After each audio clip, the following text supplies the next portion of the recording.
अगर तुम्हें negative energies आके पकड़ लेती हैं, तुम्हारे भीतर प्रवेश कर जाती हैं, तो ये मत बोलना किसी ने मेरे पे कुछ कर दिया।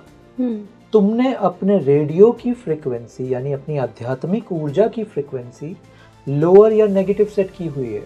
तुम्हारे हर विचार यानी थॉट, तुम्हारे हर कथन यानी शब्द, तुम्हारे हर कृत्य यानी एक्शन से तुम अपनी फ्रीक्वेंसी सेट कर रहे हो। अब तुम देखो जाके, ये जगत, ये जीवन नरक नहीं है, ये पृथ्वी नरक नहीं है, ये शहर, ये देश नरक नहीं है। क्यों तुम ऐसा कंटेंट देख के स्वयं को विश्वास दिला रहे हो कि तुम नरक में रह रहे हो? सब बर्बाद हो गया, कैटास्ट्रॉफ आ गया। क्यों ऐसा विश्वास दिलाते हो? क्योंकि तुम सिर्फ वही कंटेंट देख रहे हो, लोअर एनर्जी सेट कर रहे हो। और फिर नरक की ही ऊर्जाएं आपके आसपास घूमेंगी। प्रलोभन इस जगत की सारी धन दौलत से बड़ा है वो, क्योंकि वो प्रलोभन ऐसा है कि तुम इस जीवन को, इस जीवन के लोगों के माइंड्स को कंट्रोल कर सकते हो। आपने कहा मृत्यु से भी ज़्यादा बड़ा भय। मृत्यु से बड़ा भय क्या है? ये जो भय की मैं बात कर रहा हूँ, ये जो डार्क फोर्सेस, नेगेटिव एनर्जीज या आसुरिक शक्तियाँ जो तुम्हारे भीतर साधना में वो भय के तुम्हें दर्शन कराती है, वो अनंत मृत्यु जैसा भय है। वो एक ऐसा भय जिसका एंड पॉइंट नहीं है। मृत्यु के भय का एंड पॉइंट है, शरीर की समाप्ति, बात खत्म हो गई, ऐसा हमें लगता है। इस भय का अंत नहीं दिखता तुम्हें।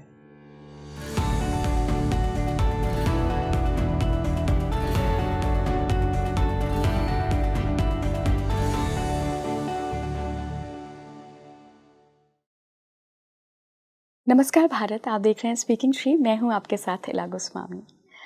देखिए, एनर्जी में आप सभी यकीन करते हैं, साइंस भी एनर्जी में यकीन करता है। एनर्जी है, ऊर्जाएं हैं। अब ये ऊर्जाएं कितने रूप में हैं? कई साधकों ने इसको जैसे एक्सप्लेन किया है कि बहुत पॉजिटिव एनर्जी होती हैं, नेगेटिव एनर्जी होती हैं, कई तरीके की एनर्जी होती हैं। हमारे पास हायर एनर्जीज़ हैं या लोअर एनर्जीज़ हैं, ये हम कैसे पता लगाएं?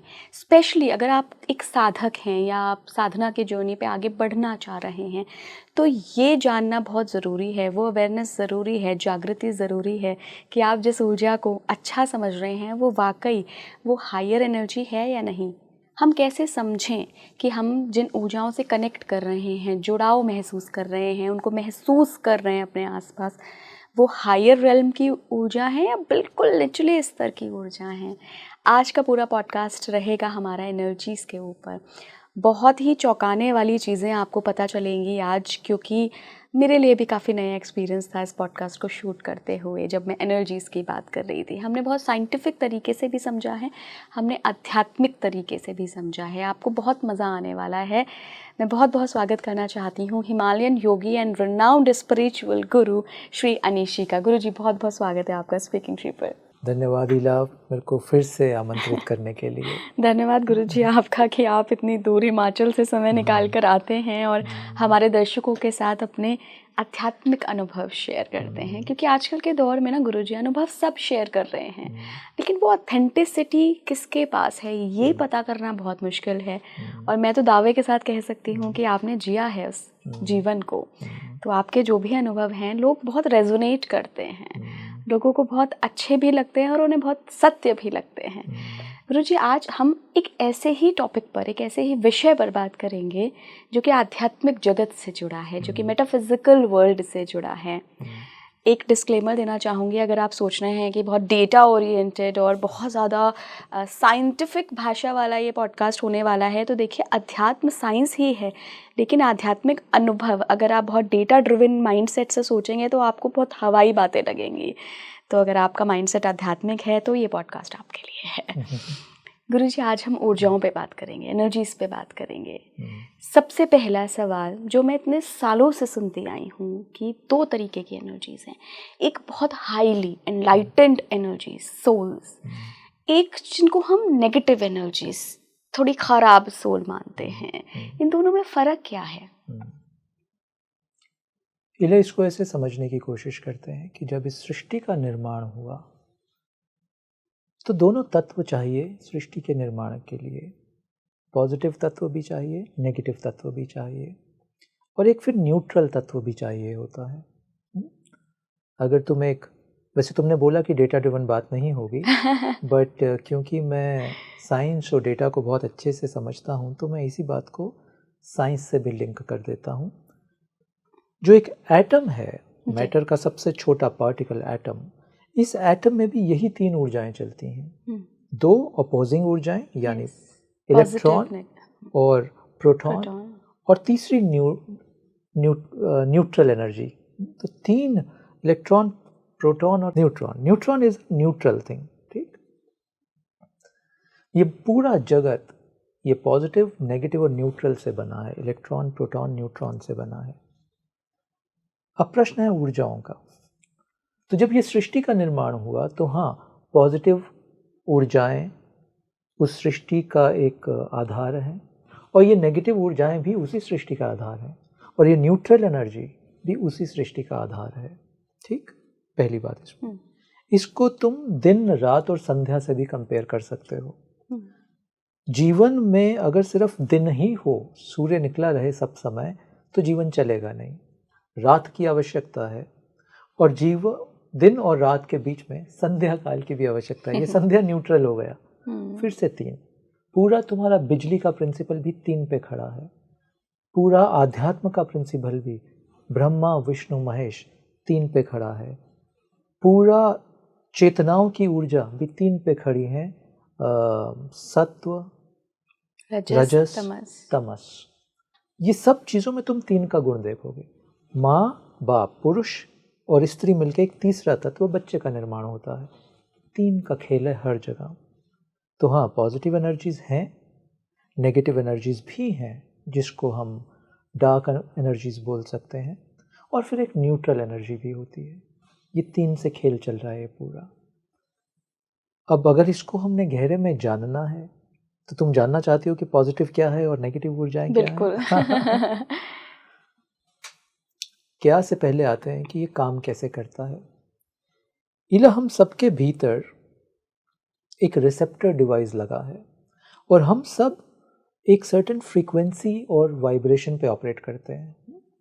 जैसे तुमने देखा होगा, कोई व्यक्ति एक कमरे में आया, उसका वाइब्रेशनल फील्ड तुम्हें लगा कि कंफर्टेबल नहीं है, I am not in a safe space जैसा लगा तुम्हें। कोई और व्यक्ति आया, तुम्हें लगा कि मैं इसके सामने बहुत कंफर्टेबली बैठ सकती हूँ, बात कर सकती हूँ। 2 चीज़ें इससे सिद्ध हो रही हैं इस छोटे से अनुभव से, और ये हर एक का अनुभव है, ये सिर्फ तुम्हारा मेरा नहीं, हर व्यक्ति का अनुभव है। इससे 2 चीज़ें सिद्ध होती हैं। पहला, हर व्यक्ति एक ब्रॉडकास्ट मैकेनिज्म है, उसके भीतर जो ऊर्जा है वो उसको ब्रॉडकास्ट कर रहा है, और ये ब्रॉडकास्ट उसके कंट्रोल में नहीं है। वो ना भी चाहे इला तो वो ब्रॉडकास्ट होगा, उसके भीतर की पॉजिटिव या negative energies, even neutral energy. पहला नियम। दूसरा, हर व्यक्ति के भीतर एक रिसेप्टर डिवाइस भी लगा है। वो रेडियो में होता है ना एंटीना, जिससे तुम रिसीव करते हो रेडियो के गाने का सिग्नल, हम सबके अंदर वो सिग्नल रिसीव करने का एक डिवाइस लगा है। तो हम उस पॉजिटिव, नेगेटिव या न्यूट्रल एनर्जी को रिसीव करके आइडेंटिफाई कर लेते हैं कि इस व्यक्ति के साथ समय बिताना है कि नहीं बिताना। प्रैक्टिकल तल पे ये डिवाइस हम सबके भीतर है, और हमें बड़ी उसे परमात्मा का आशीर्वाद है कि हमारे भीतर ये डिवाइस है। नहीं तो तुम किसी भी नेगेटिव ऊर्जाओं के बीच में बैठ के फंस सकती हो, क्योंकि रिसेप्टर भी है तुम्हारे भीतर और ब्रॉडकास्टर भी है। तो तुम ना चाहते हुए भी रिसीव कर लेती हो। तुम मतलब हम सब। इसी बात को थोड़ा सा और आगे बढ़ाते हैं इला। पॉजिटिव और नेगेटिव एनर्जीज क्या हैं? अभी इसी एग्जाम्पल को कंटिन्यू करते हैं। एक व्यक्ति कमरे में आया जो आते ही मुझे बहुत डार्क सा लगा। एक रिपल्शन आई कि इस व्यक्ति को थोड़ा दूर रखना चाहता हूँ। नेगेटिव एनर्जी की पहले बात कर लेते हैं। इस व्यक्ति के विचार, इस व्यक्ति की मंशा, इस व्यक्ति की वाणी बहुत नेगेटिव है। ये बहुत हमें हार्म पहुंचाना चाहता है, या बहुत सेल्फ ऑब्सेसिव है, ये हमसे कुछ फ़ायदा लेना चाहता है। 2 बातें बोल रहा हूँ। या ये व्यक्ति की मंशा, थॉट्स और एक्शन ऐसे हैं कि वो हमारा फ़ायदा उठाना चाहता है या हमें नुकसान पहुंचाना चाहता है। ये नेगेटिव एनर्जी। अब तुम इसी को भूत प्रेत में भी ले जा सकती हो। हाँ, इसी को हम अगर एक्सटेंड कर दें तो ये नेगेटिव ऊर्जाएं वो ऊर्जाएं हैं जो या तो हमारा फ़ायदा उठाना चाहती हैं या हमें नुकसान पहुंचाना चाहती हैं। चाहे सूक्ष्म जगत की ही नेगेटिव, ये स्थूल जगत की भी हो सकती हैं, जो मैंने व्यक्ति का एग्जाम्पल दिया। ईरा, ये सूक्ष्म जगत की भी हो सकती हैं, अशरीरी ऊर्जाएं भी हो सकती हैं। इसी के साथ पॉजिटिव एनर्जीज भी हैं। कोई व्यक्ति अपनी मंशा से, अपने विचारों से, अपने शब्दों, अपनी वाणी से मुझे लाभ पहुंचाना चाहता है, मेरा साथ देना चाहता है, मेरे जीवन को और सुंदर बनाना चाहता है। ये पॉजिटिव एनर्जी हो गई। अब ये भी शरीरी हो सकती है या अशरीरी हो सकती है। भेद सिर्फ शरीरी और अशरीरी में इतना है इला कि शरीरी को तुम्हारी पांचों इंद्रियां देख समझ पाती हैं, अशरीरी का तुम्हें कभी एहसास होता है, मोस्ट ऑफ द टाइम एहसास नहीं होता। इसी वजह से हम फंसते हैं, क्योंकि हमें एहसास ही नहीं हो रहा कि वो व्यक्ति, वो ऊर्जा क्षेत्र, वो भोजन नेगेटिव है या नहीं। हमें एहसास नहीं होता क्योंकि हमारी छठी इंद्री बंद सी पड़ी है इला। एक पावर हाउस है हम सबके भीतर, छठी इंद्री जिसको बोलते हैं, ये बंद है मगर काम नहीं कर रही। ऐसा नहीं तुम्हें बाहर से कहीं से लेनी है, ये है बट एक्टिवेटेड नहीं है, काम नहीं कर रही। अगर ये छठी इंद्री काम करने लगे तो तुम अशरीरी पॉजिटिव या नेगेटिव ऊर्जाओं को भी देख समझ सकते हो, भांप सकते हो और उसके हिसाब से अपने आप को प्रोटेक्ट या ओपन कर सकते हो। अभी तो हमारी समस्या ये है इला, हमें पता नहीं कहाँ अपने आप को ओपन करना है और हमें पता नहीं कहाँ अपने आप को प्रोटेक्ट करना है। To give you an example, मानो किसी वजह से तुम्हें शमशान घाट जाना पड़ता है, किसी भी वजह से। अब वहां तुम्हें स्वयं को प्रोटेक्ट करके रखना है या ओपन करके रखना है? Of course protect. करेक्ट। अगर तुम नॉर्मल व्यक्ति हो तो तुम्हें वहां अपने आप को प्रोटेक्ट करके रखना है, क्योंकि वहां हर तरह की ऊर्जा है। मगर अगर तुम लेट्स से शव साधना कर रहे हो, तुम शिव भक्त हो और तुम शव साधना कर रहे हो या तुम अघोर साधना कर रहे हो, तो वहां तुम्हें ओपन होना पड़ेगा।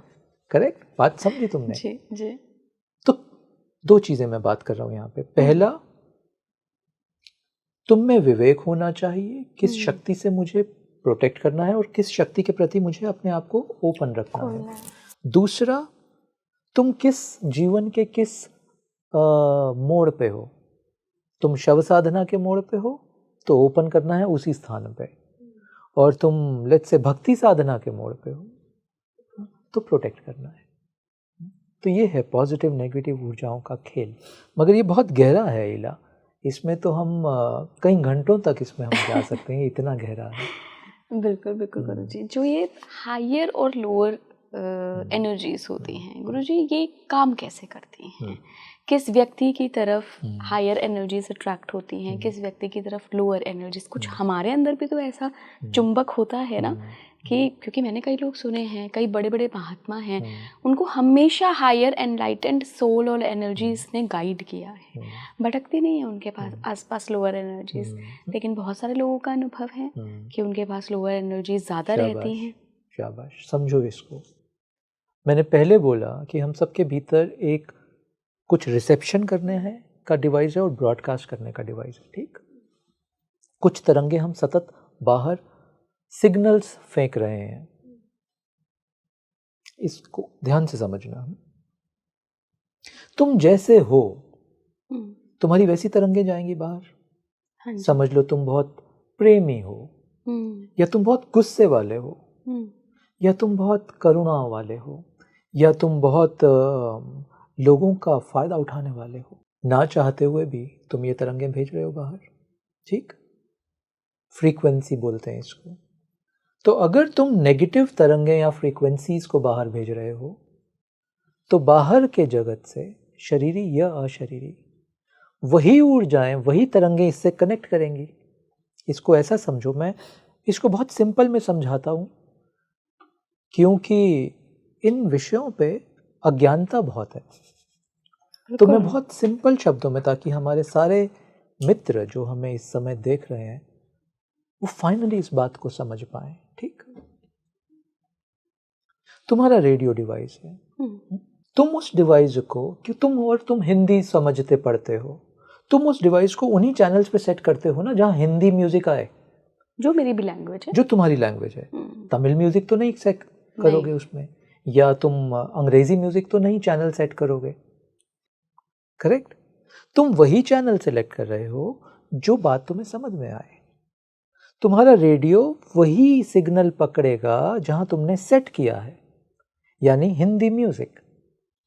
समझ में आई इतनी बात? अब तुम्हारी जो ऊर्जा है नेगेटिव, तुम्हारी सोच नेगेटिव है, तुम्हारी मंशा समझते ना, इंटेंशन, तुम्हारी मंशा नेगेटिव है, तो तुम्हारा चैनल नेगेटिव फ्रीक्वेंसी पे सेट हुआ है, करेक्ट? अब ये कौन सी फ्रीक्वेंसी को पकड़ेगा? जो पूरे जगत में है, हर तरह की फ्रीक्वेंसीज। अब तुम्हारा रेडियो यानी तुम्हारा हृदय यानी तुम्हारा शरीर और मन अब उन्हीं नेगेटिव ऊर्जाओं को पकड़ेगा, आमंत्रित कर रहा है ये। तो अगर तुम्हें नेगेटिव एनर्जीज आके पकड़ लेती हैं, तुम्हारे भीतर प्रवेश कर जाती हैं, तो ये मत बोलना किसी ने मेरे पे कुछ कर दिया। बहुत चल रहा है आजकल ये, मेरे ऊपर ये कर दिया, मेरे ऊपर वो कर दिया। मत समझना किसी ने तुम्हारे ऊपर कुछ कर दिया। तुमने अपने रेडियो की फ्रीक्वेंसी यानी अपनी आध्यात्मिक ऊर्जा की फ्रीक्वेंसी लोअर या नेगेटिव सेट की हुई है, और लोअर और नेगेटिव सेट की है तो वो बाहर की ऊर्जाएं, सिग्नल मिल गया उनको, कनेक्ट हो गई, प्रवेश कर गई, ये नेगेटिव। सिमिलरली अगर तुम संत हो, साधक हो, ईश्वर प्रेमी हो, सत्य के खोजी हो, तो तुमने अपनी ऊर्जा, अपनी फ्रीक्वेंसी को हायर पे कनेक्ट किया हुआ है, हायर पे ट्यून किया हुआ है। तुम्हें सतत ईश्वर का सत्य चाहिए, तुम्हें ईश्वर के दर्शन चाहिए, तुम्हें कोई ऐसा मित्र चाहिए जिससे तुम ईश्वर की बात कर सको। तुम तो प्यासे हो, तुम्हें तो प्रेम की प्यास है, ईश्वर के प्रेम की प्यास। तो तुम तो हर जगह ईश्वर के प्रेम को ढूंढ रहे हो, यानी तुमने अपनी फ्रीक्वेंसी को हायर पे सेट किया है। तुम्हें प्रेम ही दिखता है, प्रेम ही बांटते हो।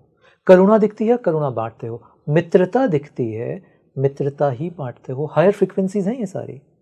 तुम्हें दान दिखता है, दान बांटते हो। तुम्हें क्षमा दिखती है, तुम हर व्यक्ति को क्षमा करते हो। These are all higher frequencies की हम बात कर रहे हैं। तो यानी तुम्हारा मीटर, तुम्हारा ट्रांसमीटर हायर फ्रीक्वेंसीज पे सेट है। अब तुम्हें बहुत सारी पॉजिटिव चेतनाएं दर्शन भी देंगी, अपनी प्रेजेंस फील भी कराएंगी, और यात्रा में तुम्हारा साथ भी देंगी। तो इसका कारक कौन है? इसका दोष किसको दोगे अगर कोई नेगेटिव ऊर्जा तुम्हें तंग कर रही है? खुद को। तो आज मैं अपने सारे दर्शक मित्रों को ये बताना चाहता हूं कि तुम ही करता हो इसके, तुम ही कारक हो इसके। इसका दोष किसी और को मत देना। तुम अपने भीतर जाकर टटोलो कि तुमने अपनी फ्रीक्वेंसी, अपनी ऊर्जा, अपना ट्रांसमीटर किस फ्रीक्वेंसी पे सेट किया है। तुम किसी और को मत दोष देना। कोई तुम्हारे, किसी के पास ईला इस जगत में इतनी ताकत नहीं है वो तुम्हारे ऊपर कुछ कर दे तुम्हारी इच्छा के विरुद्ध। बिल्कुल, मैं आपकी इस बात से पूरी तरह 100% सहमत। अगर तुमने अपनी फ्रीक्वेंसी लोअर पे ट्यून की हुई है, यानी तुमने अपनी इच्छा खोली हुई है, तुम्हें इंटरेस्ट ही नेगेटिव कंटेंट में आता है, तुम्हें भूत प्रेत की बातों में ही रस आ रहा है। समझो इस बात को। जिस मित्र को भी भूत प्रेत के कंटेंट को देखने में मजा आ रहा है, जिस मित्र को भी वॉयलेंस का, मार धाड़ का कंटेंट देखने में रस आ रहा है, जिसको भी, तुम समझ नहीं पा रहे हो, तुम अज्ञानतावश अपनी फ्रीक्वेंसी को लोअर सेट करते जा रहे हो। अब तुम्हें सपने आएंगे वैसे, अब तुम्हें ऐसे अनुभव आने लगेंगे कि कोई है घर में, क्योंकि तुम सारा दिन वैसा कंटेंट कंज्यूम कर रहे हो। तुम्हारी चेतना की फ्रीक्वेंसी तुमने लोअर सेट कर दी है, तुम ही। अब कोई और शक्ति या कोई और व्यक्ति तुम्हारे ऊपर कुछ कर सकता है, क्योंकि तुमने अपने आप को लोअर पे सेट किया हुआ है। लोअर पे सेट करने का मतलब भी समझ लो, दोबारा से रिपीट करता हूं, तुमने लोअर पॉसिबिलिटीज को अपने भीतर ओपन किया हुआ है। तुमने लोअर पॉसिबिलिटीज, लोअर ऊर्जाओं के लिए लोअर अनुभवों के लिए पाथ ओपन कर दिया अपना पाथ ओपन किया है। अब मत कंप्लेंट करो कि तुम्हें बुरे सपने आ रहे हैं, तुम्हारा मन भटक रहा है, तुम्हें एंजाइटी हो रही है, तुम्हें भय है दिल में। तुम कारक हो इसके। तो व्यक्ति को बहुत ध्यान से देखना चाहिए कि उसकी ऊर्जा अच्छा, ये भी समझो, ये हम अपनी फ्रीक्वेंसी सेट कैसे करते हैं। ये सबसे बड़ी बात है। इंपॉर्टेंट है। क्या ये कार्मिक है? ये क्या कार्मिक एक्सटर्नल इन्फ्लुएंस है? या ये मेरी चॉइस है, ये मेरा निर्णय है? मेरा उत्तर इस पे होगा सब। मगर इसमें परसेंटेजेस हैं। 80% डिपेंड करता है तुम्हारे निर्णय पे, प्रेजेंट लाइफ के निर्णय पे। 10% तुम्हारे कर्मों पे, 10% तुम्हारी संगत पे, 10% सिर्फ। 80% निर्णय। ये सेट कैसे होती है फ्रीक्वेंसी? जैसा पहली बात मैंने की कंटेंट की। तुम क्या कंटेंट वॉच करते हो, क्या देखते हो तुम टीवी पे? तुम मारधाड़ की फिल्में देखते हो, तुम उस तरह का कंटेंट वॉच करते हो, उस तरह के आर्टिकल्स पढ़ते हो और उस तरह के, तो एक तो क्या कंटेंट रिसीव। दूसरा, तुम मित्रों से मिलते हो, किस विषय पे बात होती है? इन्हीं विषय पे। चाय पर क्या चर्चा होती है? चाय पे चर्चा क्या होती है तुम्हारी? क्योंकि प्लीज अंडरस्टैंड, तुम्हारे हर विचार, तुम्हारे हर कथन और तुम्हारे हर कृत्य से तुम अपनी फ्रीक्वेंसी सेट कर रहे हो।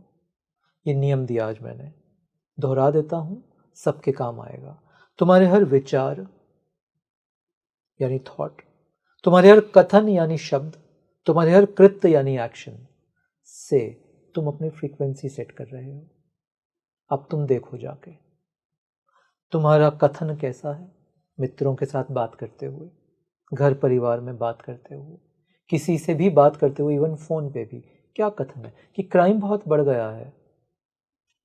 कई लोगों को मैंने सुना है गुरुजी, वो फोन उठाते ही बोलेंगे, अरे यार इलाजी आप दिल्ली में रहते हो, हाँ, कितना क्राइम है वहाँ पर। उनका पहला सेंटेंस ही यही होता है। एग्जैक्टली। इसका ये मतलब नहीं बोल रहा मैं हीरा कि तुम जगत की परिस्थितियों से अवगत ना हो। जिस शहर, जिस दुनिया में तुम रहते हो, तुम्हें पता हो वहाँ क्या हो रहा है, वहाँ का क्या माहौल है। हाँ, अभी जैसे कोविड की बात होनी फिर से न्यूज़ चैनल्स पे शुरू हुई, तुम्हें पता होना चाहिए। हाँ, वो अवेयरनेस हो, लेकिन उसमें लिप्त मत हो जाओ। एग्जैक्टली। और तुम उसको प्रोपेगेट तो नहीं कर रहे कहीं। ये भी बात है। मैं बहुत सारे वृद्ध मित्रों को जानता हूँ रिटायरमेंट के बाद। तुम कभी उनके घर जाके देखो, उनको न्यूज़ देखने का शौक होता है, कीड़ा होता है पूरा। सुबह उठते ही उनके यहाँ न्यूज़ चैनल शुरू होते हैं जहाँ पे एंकर्स झगड़ा कर रहे हैं, जहाँ पे किसी का बस यही चल रहा है। मेरा प्रश्न है, क्या दुनिया में कुछ अच्छा नहीं हो रहा? क्या एंकर्स वो बात तो नहीं कर रहे, या तुम वो कंटेंट तो नहीं देख रहे हो? ऐसा तो नहीं कि किसी भी शहर में बस सब नेगेटिव ही हो रहा है। ये नरक नहीं है पृथ्वी, प्लीज अंडरस्टैंड। ये जगत, ये जीवन नरक नहीं है, ये पृथ्वी नरक नहीं है, ये शहर, ये देश नरक नहीं है। क्यों तुम ऐसा कंटेंट देख के स्वयं को विश्वास दिला रहे हो कि तुम नरक में रह रहे हो, सब बर्बाद हो गया, कैटास्ट्रॉफ आ गया? क्यों ऐसा विश्वास दिलाते हो? क्योंकि तुम सिर्फ वही कंटेंट देख रहे हो, लोअर एनर्जी सेट कर रहे हो, और फिर नरक की ही ऊर्जाएं आपके आसपास घूमेंगी। क्योंकि तुमने अपने विचारों, कथन से, दोस्तों से पार्क में जाके तुम वही बात कर रहे हो। हाँ, तुम, और तुम्हारे एक्शन भी वही है। घरों में कैमरा, अलार्म, 3 जालियां ग्रिल की के प्रोटेक्ट कर रहे हो अपने आप को, तो एक्शन भी तुम्हारा नेगेटिव को ज्यादा समर्थन दे रहा है। अब तुम गड़बड़ कर दी, तुमने कर दी अपनी फ्रीक्वेंसी नेगेटिव पे सेट। अब विश्वास कहाँ गया ईश्वर पे? ये विश्वास कहाँ गया कि ये जगत तो चरेमान है? ये विश्वास कहाँ गया कि ये शरीर जो आज तुम्हारे पास है कल नहीं होगा? क्यों इतना भय? इस भय को तुमने इतना क्यों पनपा लिया अपने भीतर? अब तुम खुल गए इन सभी ऊर्जाओं को अपने भीतर प्रवेश करवाने के लिए। इसीलिए देखना, बहुत सारे ऐसे लोग जो इस तरह का सीरियल्स देखते रहते हैं टीवी पे, जो क्राइम के सीरियल्स देखते हैं, घर के विवादों के सीरियल देखते हैं, ऐसे लोगों को देखना तुम, वो बीमार रहते हैं ज़्यादातर। एंजाइटी रहती है उनको, स्ट्रेस रहता है उनको बाहर अकेले जाने में डर लगता है, भय से ग्रसित रहते हैं ये लोग। इनको समझ नहीं आ रही है बात कि आपने अपनी फ्रीक्वेंसी लोअर सेट की है, तो इसको हायर भी सेट कर सकते हैं। कैसे?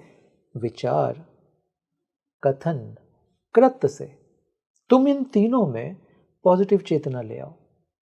यानी मैं बोलूँगा तो सिर्फ प्रेम की बात करूँगा, मैं बोलूँगा तो सिर्फ ईश्वर आनंद की बात करूँगा, मैं बोलूँगा तो सिर्फ इस जगत में कितना कुछ सुंदर हो रहा है मैं वो बात करूँगा, मैं बोलूँगा तो मैं देखूँगा कि अरे तुम्हारे स्टूडियो में ये मनी प्लांट है और ये तो असली मनी प्लांट है, तुमने प्लास्टिक नहीं लगाया, वाह कितना।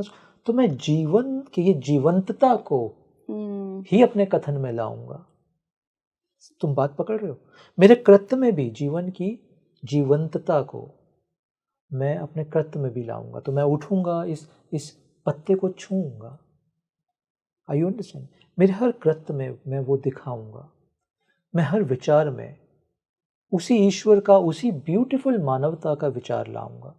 मुझे विश्वास है तुम पे, मुझे विश्वास है हर व्यक्ति पे जो इस सड़क पे चल रहा है। हाँ, चोर भी हैं। थोड़े दिन पहले ही मेरे एक मित्र का फ़ोन भी चोरी हो गया रेलवे स्टेशन दिल्ली से। हाँ, ऐसा होता है, पार्ट ऑफ लाइफ। बट तुम इस बात को देखो, उस रेलवे स्टेशन पे जिस समय मेरे मित्र का जेब से फ़ोन चोरी हुआ, उस समय उस रेलवे स्टेशन पे 1 लाख लोग चल रहे थे। उसमें से एक व्यक्ति ने फ़ोन चोरी किया, 1 लाख में से एक। तो 99,999 लोग तो पाक हैं, सुंदर हैं, पवित्र हैं। उनको देखो। उनको क्यों नहीं देख रहा हूं मैं? क्यों मेरे कथन में ये आए कि भाई दिल्ली रेलवे स्टेशन पे ना जेब कटती ही कटती है? क्यों आए मेरे कथन में? क्यों मेरे कथन में ये नहीं आए कि 99,999 लोग इस रेलवे स्टेशन पे कितने सुंदर हैं, कितने विश्वसनीय हैं? Are you understanding? Yes yes. ये करके ईला मैं अपनी ऊर्जा को हायर फ्रीक्वेंसी पे सेट कर सकता हूँ, और ये अध्यात्म है। बिल्कुल। गुरुजी, आपको इतने समय की साधनाओं में, आध्यात्मिक यात्रा में कैसी तरीके की ऊर्जाओं से आपका पाला पड़ा है कहूँ, या आपको अनुभव हुआ है? तुमने पिछले प्रश्न में ये भी पूछा कि जो हायर चेतना है उनको सिर्फ हायर ऊर्जा ही आती है उनके पास। एक्चुअली ऐसा है नहीं। तभी मैंने आपसे अनुभव पूछा कि किस तरीके की एनर्जीज आपने अट्रैक्ट करी। साधना में जब आप बहुत गहरे जाने लगते हो और आपकी चेतना की ऊर्जा बहुत बढ़ने लगती है ईला, तो बहुत सारी हायर एनर्जीज आपको आके मदद करती हैं, मार्गदर्शन करती हैं, प्रोटेक्ट करती हैं। मगर क्या लोअर एनर्जीज इतनी जल्दी हार मान लेंगी? नहीं। असुर देवों के आगे इतनी जल्दी तो हार नहीं मानता लीला। तो वो जो आसुरिक शक्तियां हैं, सो कॉल्ड नेगेटिव एनर्जीज या आसुरिक प्रवृत्तियां तुम उनको बोल लो, वो बहुत तीव्रता से आती हैं तुम पे अटैक करने के लिए। हर साधक ये अनुभव करेगा। साधना में ऐसा नहीं कि सिर्फ सुंदर ब्यूटीफुल परियां ही आ रही हैं। हाँ, गुरुओं की शक्ति तुम्हारे साथ सतत है, मगर ये जो आसुरिक ऊर्जाएं हैं ये पूरे आवेश से, पूरे बल से तुम पर अटैक करती हैं। But you are protected also. बहुत चेतनाएं, ऊर्जाएं तुम्हारे साथ लगी होती हैं तुम्हें इस साधना, इस मार्ग पे आगे चलाने के लिए भी। अभी अटैक कैसे किया जाता है तुम पे, इसको समझ लो।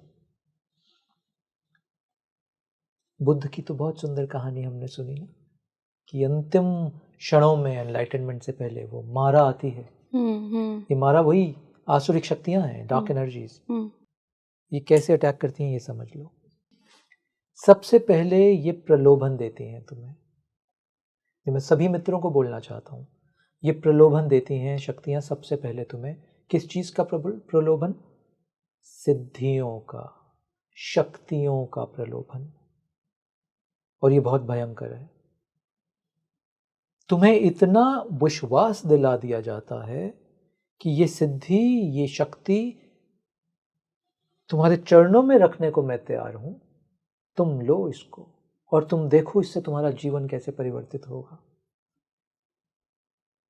तुम अगर अडिग नहीं हो, तुम गिर जाओगे वहां, क्योंकि वो प्रलोभन, अपने अनुभव से बोल रहा हूँ ये मैं ईला, वो प्रलोभन इस जगत की सारी धन दौलत से बड़ा है वो।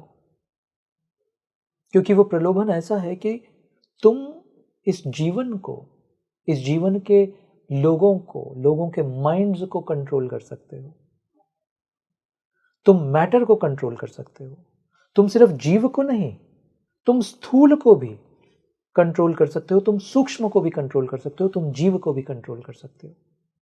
ये शक्ति बहुत बड़ी है, ये सिद्धियां बहुत बड़ी हैं। ये वो चीज़ें करवा सकती है तुमसे, ये तुम्हें उतना बल दे सकती है कि जितना पैसा, मतलब पृथ्वी का सारा पैसा भी तुम्हें वो शक्ति नहीं दे सकता जो ये सिद्धियां या शक्तियां तुम्हें प्रॉमिस करती हैं देने का। बड़ा प्रलोभन, फर्स्ट अटैक, बहुत साधक गिर जाते हैं इसमें। और ये जो प्रॉमिस है इन शक्तियों का, ये फुलफिल भी होता है, ऐसा नहीं वो झूठा था। कुछ सिद्धि, कुछ शक्ति तुम्हें दे दी जाती है, अब तुम उसके लूप में फंस गए। अब तुमने जो अपने अंदर सात्विकता बिल्ड की थी वो तो कहीं परे रह गई, उससे भयंकर तामसिकता तुमने अपने भीतर बिल्ड कर ली। अब तुम खत्म, तुम्हारी साधना, तुम्हारा ये जीवन, तुम्हारा ये इनकारनेशन, ये सब खत्म हो गया। पहला, ये सिर्फ पहला है अभी, प्रलोभन। फिर दूसरा, अगर तुम उस प्रलोभन को नकार देते हो तो ये शक्तियां आके भय का रूप लेती हैं, तुम्हारी आत्मा कांपती है। इतना भय, मृत्यु का भय तो कुछ नहीं है, ये ऊर्जाएं तुम्हारे भीतर इतना भय डालने की कोशिश करती हैं कि तुम्हारी आत्मा रूह तक का कांप जाती है। गुरुजी, किस तरीके का भय? आपने कहा मृत्यु से भी ज्यादा बड़ा भय। मृत्यु से बड़ा भय क्या है? मृत्यु का भय ईला बहुत बड़ा भय है। ऑफ कोर्स मृत्यु के भय में एक एंड पॉइंट है कि खत्म हो जाएगा इसके बाद। ये जो भय की मैं बात कर रहा हूँ, ये जो डार्क फोर्सेस, नेगेटिव एनर्जीज या आसुरिक शक्तियाँ जो तुम्हारे भीतर साधना में वो भय के तुम्हें दर्शन कराती है, वो अनंत मृत्यु जैसा भय है। वो एक ऐसा भय जिसका एंड पॉइंट नहीं है। मृत्यु के भय का एंड पॉइंट है, शरीर की समाप्ति, बात खत्म हो गई, ऐसा हमें लगता है। इस भय का अंत नहीं दिखता तुम्हें, ये एक इमेंस अनंत सफरिंग जैसा लगता है तुम्हें। ऐसा समझो कि एक तो है कि तुमने किसी गर्म अग्नि पे हाथ रखा, तुम्हारा हाथ जला, और आग जलने के बाद जब तुम्हें बहुत पेन आता है ना शरीर में, उस पेन की एक लिमिट है। एक लिमिट के बाद तक तुम पेन सहन करते हो, उसके बाद तुम बेहोश हो जाते हो। बायोलॉजिकल सिस्टम है ये। बट यहाँ तुम एक ऐसे भय के दर्शन करते हो, महसूस करते हो एक ऐसे भय को जिसमें पेन और सफरिंग तो होती जा रही है, बट तुम बेहोश नहीं हो रहे। चलता जा रहा है, चलता लूप में चलता जा रहा है, और वो बढ़ता जा रहा है। ऐसे समझो कि तुम्हारा हाथ जल रहा है, तुम्हारा पूरा शरीर जलने लगा। ना तो तुम्हारी मृत्यु हो रही है, ना तुम बेहोश हो रहे हो। तुम उस जलन को, शरीर मेरा जल रहा है, हाथ मेरा जल रहा है, उसको तुम सतत सतत सतत अनुभव करते जा रहे हो। तुम्हारा अनुभव रुक ही नहीं रहा। ऐसे भय के दर्शन कराए जाते हैं तुम्हें। मगर अगर तुम उस समय अपनी चेतना को थोड़ा उजागर कर लो तो तुम्हें 1 मिनट में दिख जाता है माया, इल्यूजन। कुछ हो नहीं रहा तुम्हारे साथ, बट तुम्हें ऐसा महसूस कराने की, ऐसा सपना दिखाने की कोशिश की जा रही होती है। तो गुरुजी, यहाँ पे उन योगियों के पास वो हायर सोल्स नहीं आती हैं फिर मदद के लिए कि ये परेशान है, इला टेस्ट का समय भी तो होगा ना। समझो तुमने पूरे एग्जाम की प्रिपरेशन कर दी, तुम्हारे टीचर ने तुम्हें पूरा गणित समझा दिया। अब एग्जामिनेशन हॉल में वो जो एग्जामिनर है वो एकदम आसुरिक दिखता है उस समय। हाँ, उस समय टीचर तो नहीं आते मदद करने। वो 2 घंटे का जो तुम एग्जाम में हो, तुम अकेले हो उस समय। उस समय तुम्हारी साधना, तुम्हारी शिक्षा, तुम्हारी तैयारी, ये तो परीक्षा की घड़ी है। वो हैं बट दूर बैठ के देख रहे हैं इस समय कि अब तुम क्या करोगे। तुम इस भय, इस प्रलोभन के अधीन हो जाओगे, गिर जाओगे, या तुम इससे पार चले जाओगे।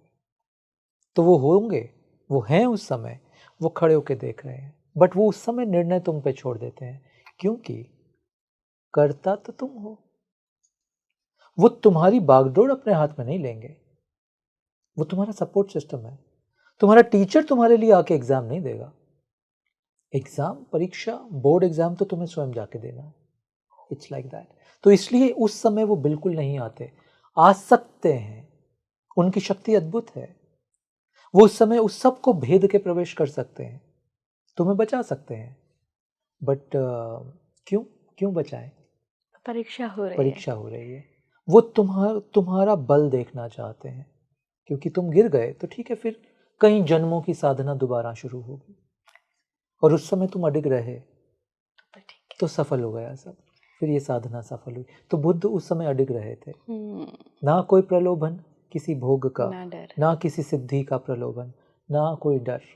दो ही मेजर हैं ये शत्रु उस समय, प्रलोभन और भय। और इसके बहुत सारे फिर और निटी-ग्रिटी वाले एक्सपीरियंसेस हैं। उन मोमेंट्स में ऐसा लगेगा कि कोई लोग तुम्हारे आसपास घूम रहे हैं, तुम्हें ऐसा लगेगा शायद तुम्हारे घर के बर्तन गिरने लग जाएं, शायद किसी कमरे की लाइट जलने लग जाए। जो इस तरह की चीज़ें तुमने इमेजिन कभी की हैं, उस तरह की बहुत सारी चीज़ें तुम्हारे आसपास घटने लगती हैं। कोई आवाज़ आने लगेगी, कोई लगेगा कोई पीछे से मुझे बुला रहा है, टैप कर रहा है, कोई लगेगा कोई परछाइयाँ भी इधर से गई तो तुम्हारा मन होगा कि मैं देखूं क्या है ये। ये सब वो मछली को फंसाने के लिए ना कांटा फेंका जाए, ये कांटे फेंके जा रहे हैं कि किसी तरह तुम्हारा ध्यान, तुम्हारी चेतना भटक जाए, किसी तरह तुम थोड़ा सा भी इधर उधर हो जाओ। क्योंकि थोड़ा भी इधर उधर होना मतलब मार्ग से हटना, मार्ग से हटना मतलब अपने भीतर का एक दरवाज़ा खोल देना।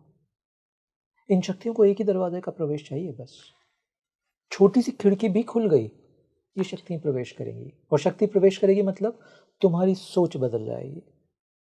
अभी तक जो तुम्हें शिव में इतना विश्वास था, सडनली तुम्हारा विश्वास डगमगा जाएगा। तुमने सालों की तपस्या साधना की कि शिव ही हैं बस इस जगत में, और कुछ है ही नहीं। उस एक मोमेंट में तुम्हारा विश्वास डगमगा जाएगा। अगर तुमने कोई भी अपना खिड़की भी, एक छोटा झरोका भी खोल दिया, तो उस समय क्या करना है तुम्हें, तो मैं सॉल्यूशन भी दे देता हूँ। जिन मित्रों के साथ भी साधना में कुछ ऐसा होता है, शब्द पकड़ना यहाँ पे, मैं बोल रहा हूँ जिन मित्रों के साथ भी साधना में ऐसा होता है। बहुत लोगों के साथ ऐसे अनुभव हो रहे हैं, मगर वो साधक नहीं है, वो तो कोई उल्टी सीधी विद्या कर रहे थे कि कुछ उनको मिल जाए जीवन में, उसकी वजह से अट्रैक्ट कर लिया। उसकी वजह से। मैं उस केस की बात नहीं कर रहा, वो एक अलग डोमेन है। यहाँ मैं सिर्फ साधना की बात कर रहा हूँ। साधना में अगर तुम्हें कुछ ऐसे अनुभव आए, तुम्हारे पास आएंगे ही, सॉल्यूशन क्या है? तुम्हें क्या करना है उस समय? अडिग रहना, हाथ जोड़ के अपने इष्ट, अपने गुरु को याद करना, और हाथ जोड़ के ही इन आसुरिक शक्तियों को बोल देना, तुम्हारी कोई आवश्यकता नहीं, तुम्हारी कोई जगह नहीं है इस जीवन में, मुझे नहीं चाहिए कुछ, तुम जैसे आए हो वैसे ही चले जाओ, यहाँ तुम्हारा कुछ है नहीं। जो फंस सकता था वो जा चुका है। अब ये बस शिवत्व का खेल है, और मेरे साथ मेरे शिव सदा हैं। तो तुम देखो मैंने क्या शब्द बोले। तुमने उन शक्तियों का तिरस्कार नहीं किया, तिरस्कार नहीं किया। तिरस्कार किए तो तुमने दरवाजा खोला। तिरस्कार करने का मतलब है तुम उनसे एंगेज हो गए, शत्रु से एंगेज हो गए। Understand this. और तुमने अगर उनका सम्मान पूर्वक तुमने उनको विदा कर दिया, और ये बोल दिया कि यहाँ तुम्हारी कोई जगह नहीं है, ये तो शिव का स्थान है, तुम्हारी कोई जगह नहीं है। तुम्हें भी मुक्ति चाहिए तो शिव हैं तुम्हारे। हमारे पास क्यों आ रहे हो? तुम्हारे भी वही मालिक हैं, क्योंकि शिव की बारात में तो असुर भी हैं और भूत भी हैं, हर गण हैं। तो भाई तुम्हें मुक्ति वहाँ मिल जाएगी। मेरे पास कुछ है नहीं तुम्हें देने के लिए, और मुझे तुम्हारी आवश्यकता नहीं। ना काहू से दोस्ती, ना काहू से बैर, ये नियम है। तो ना मेरी उनसे कोई दोस्ती, ना उनसे कुछ चाहिए, ना कोई बैर है तुमसे। तुम जैसे है वैसे चले जाओ। तुम गलत रास्ते आ गए हो, गलत घर में आ गए हो, यहाँ तो सब परिपूर्ण है शिव से। गुरुजी, ये तो हम बहुत नेगेटिव या इस तरीके की तामसिक ऊर्जाओं की बात कर रहे हैं, जो बहुत एनलाइटेंड ऊर्जाएं होती हैं, जो मास्टर्स की ऊर्जाएं होती, गुरुओं की ऊर्जाएं होती हैं, उनका अनुभव कैसा होता है वो भी बताइए। हाँ, तो इस साधना में लीला बहुत, पहला नियम तो तुम ये समझ ही लो कि साधना तुम्हारे बस का है नहीं करना। तुम्हें लगे तुम अकेले शिव को, कृष्ण को, हनुमान को, माँ देवी को साध पाओगे, तो ये बचकानी बातें मत करो। हाँ, स्टेटमेंट्स है बस। ये मतलब बचकानी ही बात है। हमारे बस की कुछ है नहीं उतना। हमारे बस का है कि हम प्रतिज्ञा ले लें, बस इतना हमारे बस में है। मगर साधना तो गुरुओं के आशीर्वाद के बिना हो ही नहीं सकती, असंभव है। बिल्कुल सही कह रहे हैं। सबसे ज़रूरी बात क्या है यहाँ पे, ये हमारे सभी मित्रों को जानने की आवश्यकता है। उद्देश्य, उद्देश्य, उद्देश्य। तुम जो भी साधना कर रहे हो, तुम जो मंत्र जाप कर रहे हो, तुम जिस भी आध्यात्म के पथ पे चल रहे हो, उद्देश्य क्या है तुम्हारा? सब कुछ ईला इस उद्देश्य पे निर्भर करेगा। अगर तुम्हारा उद्देश्य है तुम्हें कोई सिद्धि मिल जाए, मिल सकती है। मार्ग तो सिद्धियों से भरा हुआ है, कोई प्रॉब्लम नहीं है उसमें, तुम पा सकते हो। फिर मत सोचना कि गुरु आके मदद करेंगे, क्योंकि गुरु तुम्हारी मदद, शिव तुम्हारी मदद तब करने वाले हैं, तब तुम्हारे पास आने वाले हैं जब तुम्हारा उद्देश्य प्योरीफाइड है। प्योर उद्देश्य का मतलब है मुझे बस शिव ही चाहिए। मेरी यात्रा शिव से ही शुरू होती है, शिव पे ही समाप्त होती है। मेरी साधना शिव से शुरू होती है, शिव पे समाप्त होती है। उससे कम में मेरा गुजारा नहीं चलेगा, ना उससे कम चाहिए ना उससे ज़्यादा। प्योरिटी, शुद्धता तुम्हारे उद्देश्य की ही गुरुओं को आमंत्रित करेगी। और हम तो पॉजिटिव गुरुओं की बात कर रहे हैं, असुरों के भी गुरु हैं शुक्राचार्य, हम उनकी यहाँ बात नहीं कर रहे। हम तो सत्व के गुरुओं की बात कर रहे हैं। सत्व के गुरु मार्ग में आएंगे, तुम्हारा हाथ थाम के तुम्हें अपने साथ लेके चलेंगे। अगर तुमने अपने सत्व को प्योरीफाई किया, यानी इस उद्देश्य को सात्विक कर लिया, तो अगर मोक्ष ही तुम्हारी कामना है, अगर शिवत्व ही तुम्हारी कामना है, तो सारे गुरु आएंगे और तुम्हारा साथ देंगे इसमें। और जो गुरुजी लोग ऐसा कहते हैं, दावे करते हैं कि महाअवतार बाबा जी की या लाहिड़ी महाशय की या नीम करौली बाबा जी की जो ऊर्जाएं हैं वो उन्हें गाइड करती हैं, तो ये ऊर्जाएं किन लोगों की तरफ अट्रैक्टेड होती हैं या क्या होता है फिर वो अनुभव? और हम पता कैसे लगाएं कि जिनको मैं महाअवतार बाबा जी इतनी बड़ी एनर्जी मान रहा हूँ या नीम करौली बाबा जी की एनर्जी मान रहा हूँ और दावे कर रहा हूँ, वो वाकई में वो एनलाइटेंड सोल हैं जो मुझे गाइड कर रही हैं, या ये भी छलावा चल रहा है कुछ? तो ये बहुत सारे मित्रों के साथ साधना में ये छलावे भी होते हैं, मन के ख्याल आते हैं। बहुत सारे मित्रों के साथ ये होता है। ऐसे समझो कि अगर तुम किसी एक व्यक्ति की ऊर्जा को बहुत सम्मान दो अपने भीतर, तुम्हें उस व्यक्ति के सपने आने लगेंगे। हाँ जी, बिल्कुल होता है। मतलब ये सचिन तेंदुलकर से लेकर महाअवतार बाबा जी, जिस व्यक्ति की ऊर्जा पे भी तुमने ध्यान केंद्रित करना शुरू किया, हाँ, वो व्यक्ति की ऊर्जा तुम्हारे आभा मंडल में प्रवेश करने लगती है। मगर बहुत बार, या मैं बोलूं अधिकतर बार, परसेंटेज नहीं बोल रहा हूं, अधिकतर बार ये तुम्हारे मन का छलावा होता है। क्यों मन का छलावा होता है? रीजन है तुमने अपने आप को इतना शुद्ध कर लिया कि तुम महाअवतार बाबा जी के, लहरी महाशय के, नीम करोली बाबा के दर्शन कर, तुमने वो पात्रता गेन कर ली है क्या? और बिना पात्रता के गेन किए अगर तुम ऐसा दावा कर रहे हो या ऐसा तुम्हें आभास हो रहा है कि तुम्हें उनके दर्शन हो रहे हैं, तो ये बहुत बार मन का छलावा होगा। मगर क्या ये छलावा नेगेटिव है? Yes and no both. क्या मतलब है इस बात का? अगर तुम इस छलावे को दुनिया के सामने जाके असल की तरह सिद्ध करने लगे तो ये नेगेटिव हो गया। मगर इस छलावे को भी तुमने एक सिग्नल मान लिया कि महाअवतार बाबा जी ने एक सिग्नल दिया मुझे, मैं इस झंझट में ही नहीं पड़ रहा, ये मुझे सपना था, छलावा था या असल था, मैं तो प्रेमी हूँ, मेरे लिए तो ये उनका एक सिग्नल है, तो मैं चलूंगा उनकी तरफ, मेरी तरफ, मैं तो इसको ऐसी, मेरी दृष्टि तो ये कहेगी पुकार है, ये लहरी महाशय ने पुकारा। Are you understanding what I am saying? तो मत पड़ो इस झंझट में कि छलावा है कि नहीं। फिर बात उसी पे आती है, प्योरिटी पे, क्योंकि प्योरिटी अगर होगी तो तुम दावे नहीं करोगे जाके।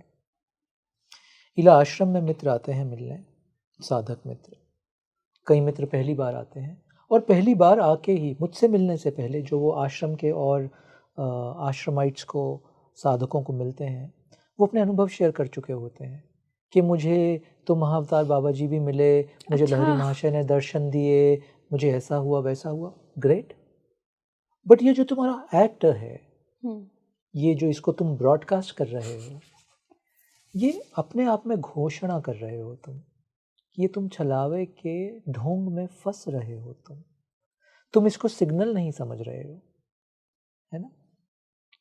अब तीसरी बात इसकी, किसी भी दिव्य आत्मा के तुम्हें दर्शन हो, तुम्हें उनकी उपस्थिति का एहसास हो, इन रियलिटी भी ये होता है, स्वप्न दर्शन भी होते हैं, इन रियलिटी तुम्हारे भीतर अभिमान नहीं जागेगा।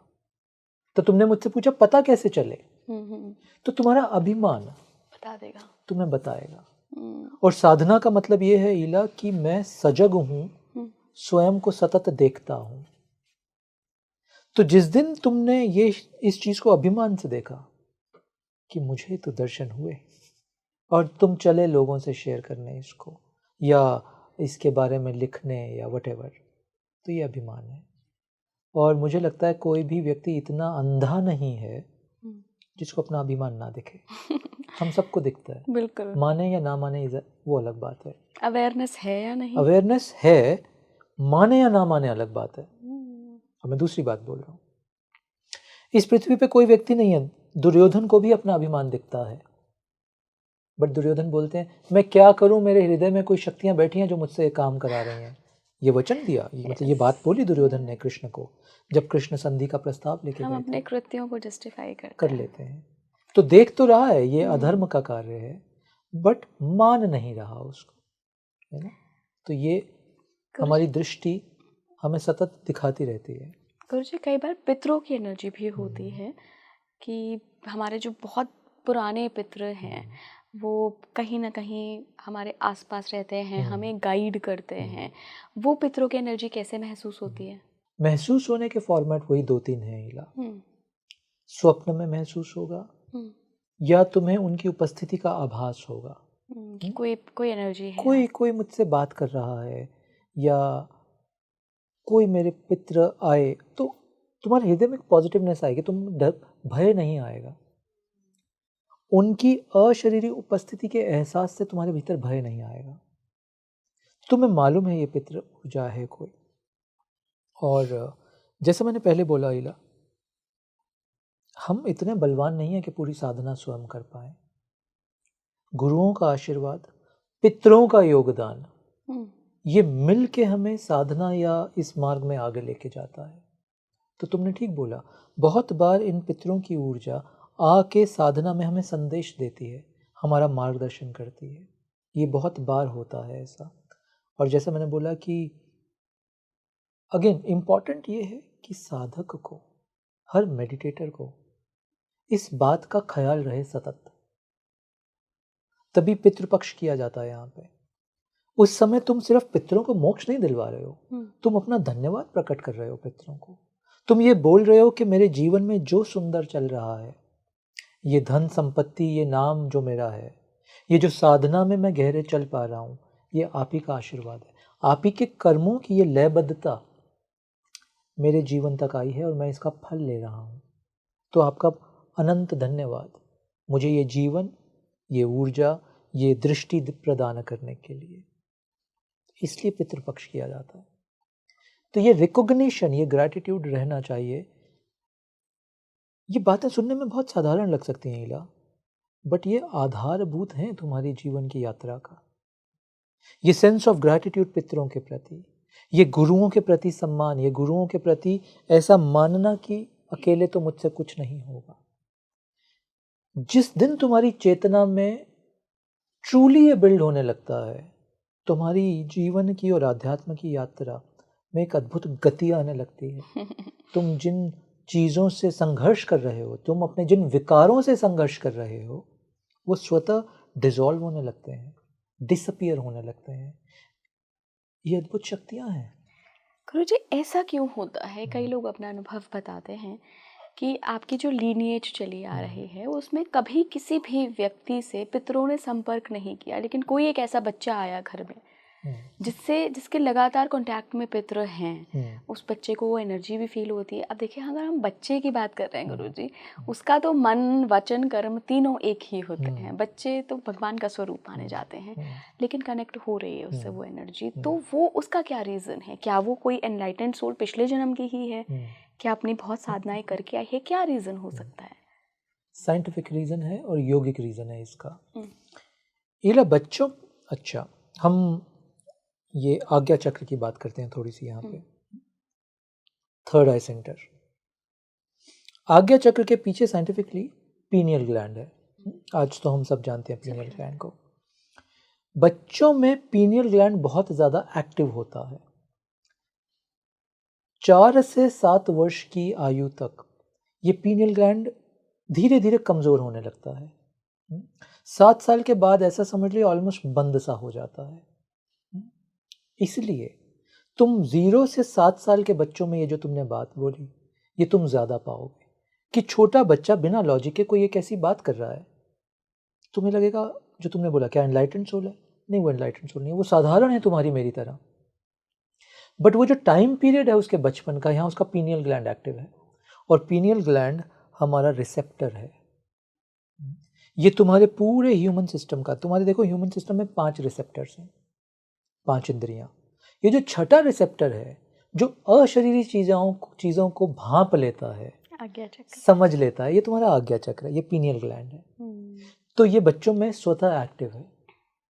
7 साल के बाद बंद हो जाता है। फिर जब तुम साधना शुरू करते हो, तुम्हारा सारा तप ही है इसको फिर से एक्टिव करने का, ताकि तुम्हारा संपर्क विश्व से, इस संसार से सिर्फ 5 इंद्रियों के बेस पे ना हो, तुम इस पूरे ब्रह्मांड से कनेक्ट कर पाओ। और उसके लिए ये लाइन खोलनी पड़ेगी, ये कम्युनिकेशन खोलना पड़ेगा, from this pineal gland to the pineal gland of the cosmos. इस सृष्टि के पीनियल ग्लैंड से तुम्हें अपने आज्ञा चक्र को जोड़ना होता है, शिव के आज्ञा चक्र से तुम्हें अपने आज्ञा चक्र को जोड़ना होता है। जिस दिन वो जुड़ता है, तुम्हें इस ब्रह्मांड के सभी नियमों के बारे में पता चलता है। अब तुम देखो, जैसे हम बहुत सारी ये बातें कर रहे हैं, मुझे नहीं मालूम ये किसी किताब में लिखी हैं कि नहीं लिखी, आई डोंट नो, हो सकता है लिखी भी हो, बट मैंने तो बहुत ग्रंथों को नहीं अध्ययन किया है, तो मैं नहीं जानता, ऑनेस्टली सेइंग। बट मैं ये सब कैसे जानता हूँ? क्योंकि आपने कनेक्ट किया हुआ है।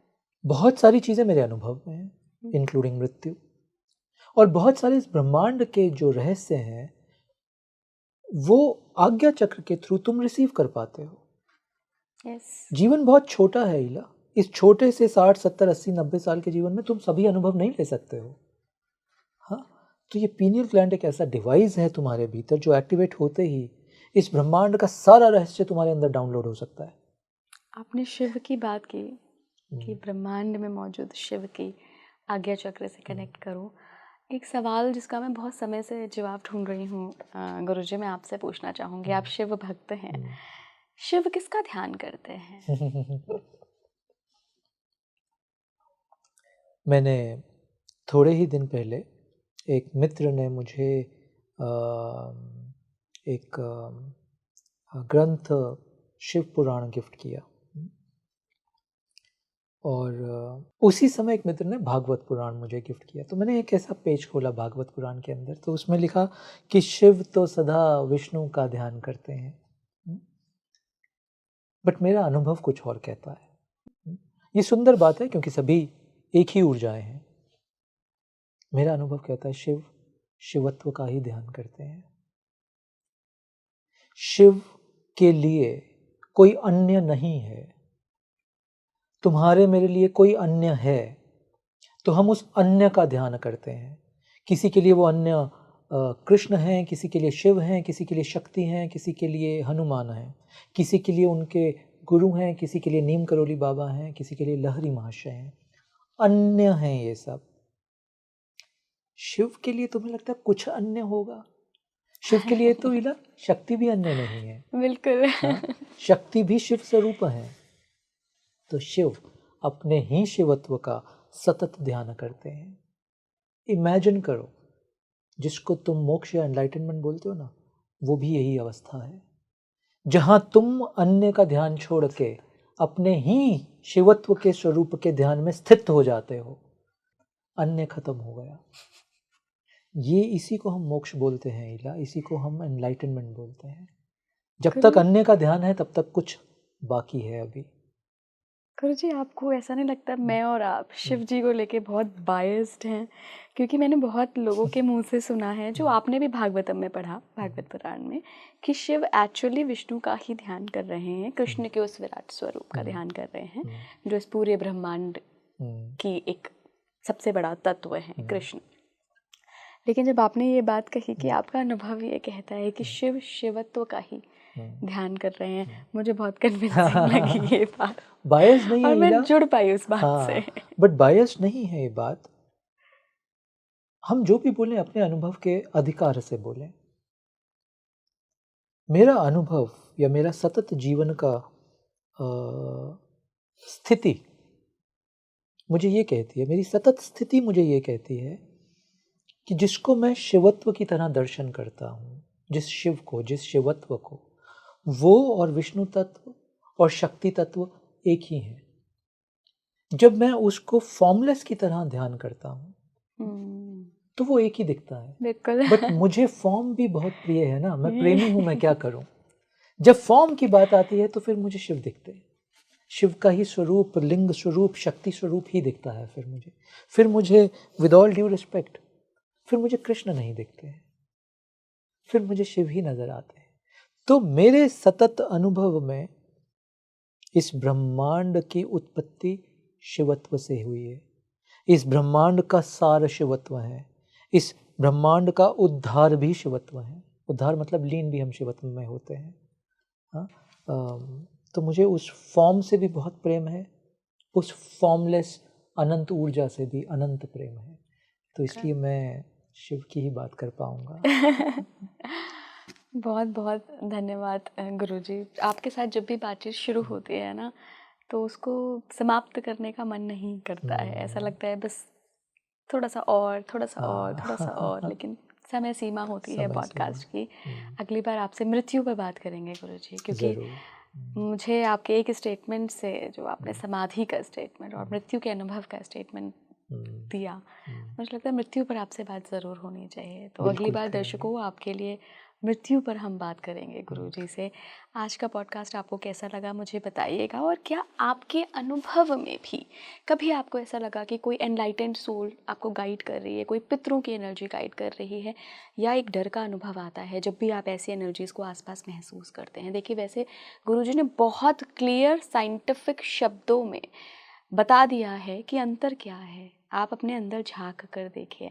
जिस दिन झांक कर देख लेंगे, जिस दिन उस अवेयरनेस में आकर एक्सेप्टेंस में आ जाएंगे, उस दिन आपको बहुत क्लियरली वो अंतर, डिफ्रेंशिएशन पता चल जाएगा। मुझे कमेंट बॉक्स में बताते हुए जाइएगा कि आपको ये पॉडकास्ट कैसा लगा, और अपने अनुभव भी शेयर करिएगा। धन्यवाद गुरु। धन्यवाद। जुड़े रहिए स्पीकिंग ट्री के साथ। नमस्कार।